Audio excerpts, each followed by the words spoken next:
Hello everyone, Batman Month continues on the channel, and today I wanted to share my top 10 favorite Batman villains. Batman has probably the best rogues gallery in comics, alongside Spider-Man. There's so many iconic villains, and some that I might not mention on this list, so feel free to share your top 10 favorite Batman villains. I'm sure your list will be different than mine.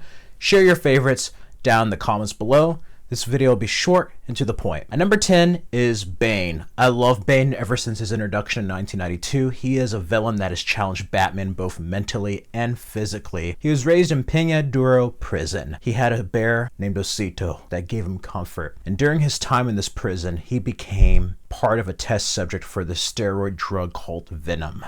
That's what gives him his super strength and size. Animated series is in Project Gilgamesh. He escapes that and he works odd jobs. Eventually, the mob hires him to take care of Batman, and he pretty much unleashes all the inmates out of Arkham. Batman has to deal with them, and with him physically weak, that's when Bane strikes and breaks the bat in more ways than one. Such an iconic villain from his luchador mask, size.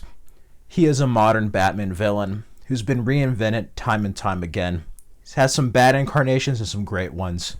But overall, he's just one of my favorite villains post-70s. After that, at number 9 is Scarecrow. Jonathan Crane is a very underrated villain, challenging Batman mentally and challenging him with fear, with a fear toxin. Jonathan Crane was kind of lanky and skinny, and he got bullied when he was younger. They called him a Scarecrow. That added to his archetype in instilling fear into others. And yeah, that's pretty much his MO, he just affects people psychologically with a fear toxin. Such a cool villain, but also turning people's fears against themselves is great too, because everybody has fears. Everybody has different fears, and Batman definitely has fears, and he learns to overcome them by battling the Scarecrow. And this is a villain that really challenges Batman in a vulnerable way. Next, we have Ventriloquist and Scarface. That's right, Arnold Wesker. He suffers with dissociative identity disorder, and he's a ventriloquist. His alter ego is the Scarface, who's based on a 1920s mobster. Through this, he basically deals in criminal activities, deals drugs, controls the underworld, and his Scarface persona, and he doesn't know what the other personality does. And the fact that they added the psychosis with a ventriloquist puppet, with a dummy, it's just amazing. He's just a totally original Batman villain that I wish we got to see in live action. He's been in animation and comics, and he is really an underrated villain in the Batman mythos. Again, there's a certain theme in Batman with duality, and Ventriloquist and Scarface do share that here. I love that Arnold Wesker is this kind of weak, timid man, but deep down has the brains, and when he does switch identities, he is just a mean, diabolical monster as the Scarface. Speaking of split personality and faces, next would be Two-Face, Harvey Dent. This really gets down to Dr. Jekyll and Mr. Hyde, down to the duality. That's something that Batman shares, going from his Bruce Wayne to Batman identity, but also in some incarnations, Harvey Dent was a friend of Bruce Wayne. So he is an ally turned enemy. That is something that gets to him in many ways. But then also, he has a coin deciding the great equalizer of fate. There's a 50-50 chance. Two-Face definitely uses fate as a weapon, not only against other people, other criminals, but Batman as well. And it makes him such an interesting villain. There's a dichotomy there between Harvey Dent and Harvey Two-Face. And just the aesthetic of him with the suit and burnt face is just iconic. I mean, it's just a tragic story of a hero turned villain. As they say, you either die a hero or you live long enough to see yourself become the villain. After that is Poison Ivy, Pamela Isley. She's one of my favorite female villains, as a matter of fact. And they do get kind of her seductive nature and the pheromones and seducing men and poisoning them with her lips, but they don't really show the eco-terrorist of Pamela Isley and how she fights to protect plants and just Mother Nature in the world. She's against what man has done to planet Earth. And that's one thing I like about her character. It's not just the sexy seductress that you see in the movies. The cartoon kind of had a little bit of this. I like her adventures with Harley Quinn and Catwoman when they're the Gotham Sirens, but she's just a cool villain who not only is highly intelligent, but with her looks and pheromones can basically bend any man, including Batman, to her will. And it's a stronghold that Batman has to break through, even Alfred sometimes having to interfere. I love Poison Ivy. She's such an underrated villain, and yeah, that's just deadly. It looks like a beautiful woman who can kiss you to death, basically, with a venomous kiss. She is such a cool villain, and then also she can control plants, so that's something very different for Batman to deal with. It gets into metahuman territory there. Next up, we have Lady Shiva, another underrated female Batman villain who's actually an ally and enemy at times in the Batman history. Lady Shiva, of course, is Cassandra Cain's biological mother. She was born Sandra Wusan. She trained to be an assassin. She sometimes has collaborations with Richard the Dragon. DC Comics fans know who that is, and it's cool seeing her take jobs and then fighting Batman from time to time. And then in some incarnations, she actually is the one who trains him when he's younger. One of the people that train him. Batman's had training for his body and mind everywhere. But in a lot of the incarnations, she trains members of the Bat family and Batman, and also has to go against them. There's some great fights there. They encounter Jason Todd, and Bruce encountered her in the Death in the Family arc when they were looking for Jason Todd's real mother. I love Lady Shiva.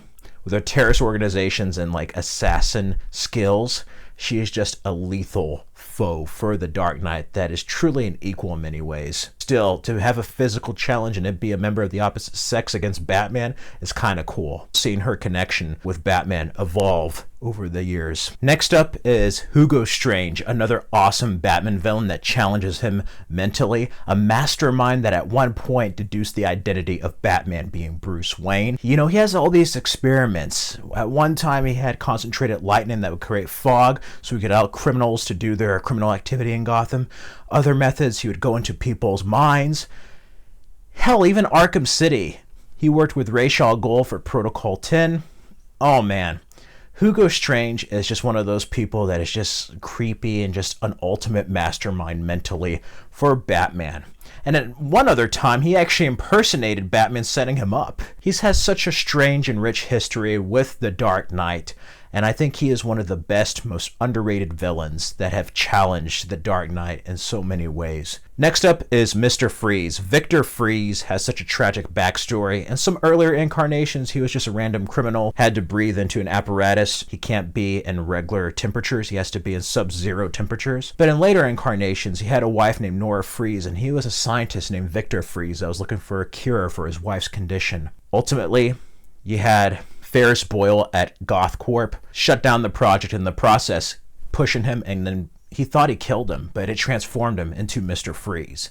And he decided to take his vengeance. You know, revenge is a dish best served cold. Mr. Freeze, at times, some incarnations, he's a criminal, flat-out criminal like the Batman or early incarnations or the Adam West show. In the animated series and later comics, he's really a man who has a tragic trajectory, much like Dr. Otto Octavius. He doesn't want to do the crime sometimes, but he must in order to save his wife Nora.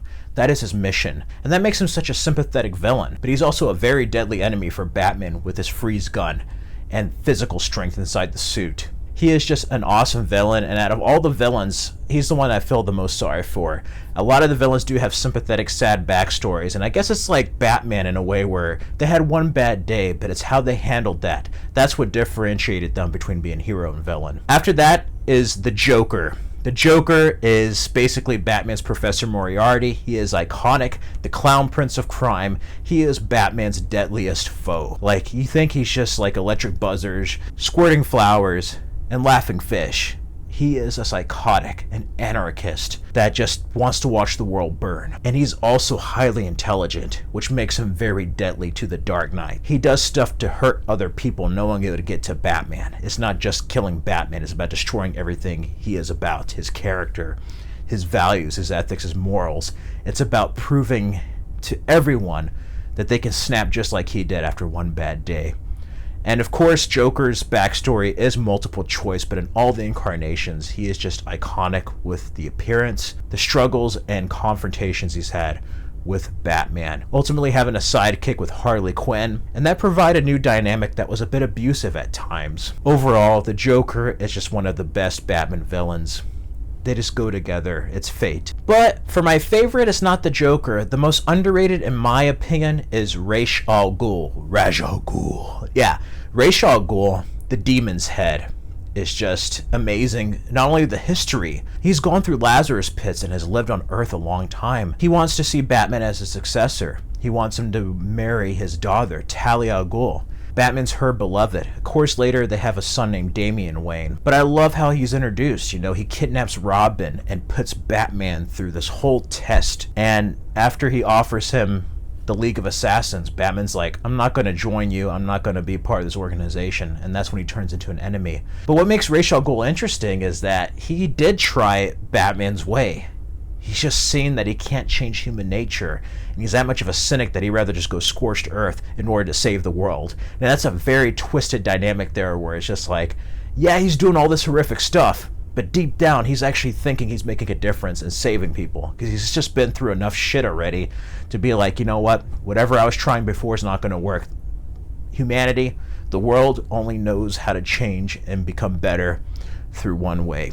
And it's a very nihilistic, maybe callous way compared to how Batman would like to handle things. In some incarnations, like comics or Batman Begins, Ra's al Ghul was one of the people who trained Batman. There's always this like mentor-successor element to the relationship. And he's an enemy that has challenged Batman. While not necessarily overtaking him like the way Bane did, he is still up to the Dark Knight's level. They're almost like a mirror of like, this is Batman. If he continued down a certain way, he could potentially be like Ra's al Ghul. It's a cautionary tale for the Batman. And he's just one of my favorite villains. Those are my top 10 favorite Batman villains. There's so many other villains that I did not mention. It was hard to make a top 10. It really was. But let me know your favorite villains out there. Check out some of my previous Batman videos and some videos to come. I will have my favorite Batman films of the 2010s soon. And I hope everyone has a wonderful Batman day. Stay safe and healthy, everyone. Till next time.